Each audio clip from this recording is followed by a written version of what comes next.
All right, we are going to go through those steps again with a different problem. So first thing we're going to do is find our y-intercept. So again, that is the point where we cross the y-axis. That is happening right here on our graph, which is at 0. That is 0, -2. So our y-intercept is -2.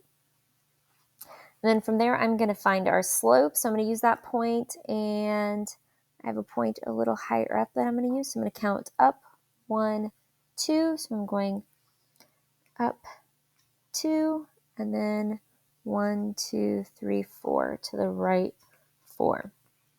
So 2 over 4 reduces to 1 over 2. So I have another slope of 1 over 2. And then I need to figure out what inequality symbol I'm using. So I have a dashed line. I have a dashed line and it's shaded below.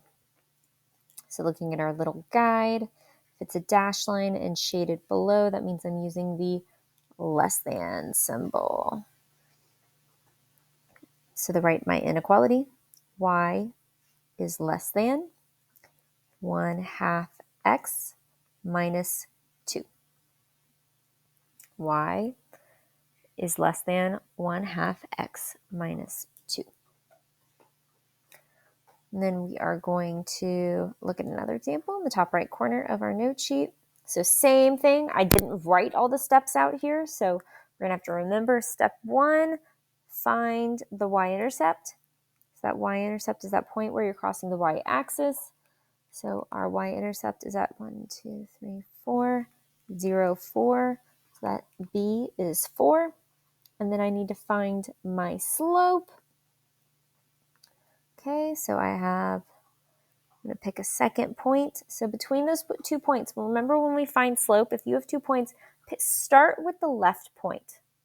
Always start with the left point.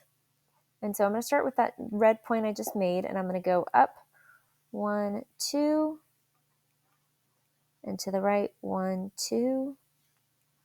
So for slope, up 2, to the right 2. 2 over 2 reduces to 1 over 1, or just 1. So that is going to be our slope. It is positive. We're going up and to the right. And then we need to figure out what symbol we use. So this is a dashed line, and it's shaded above.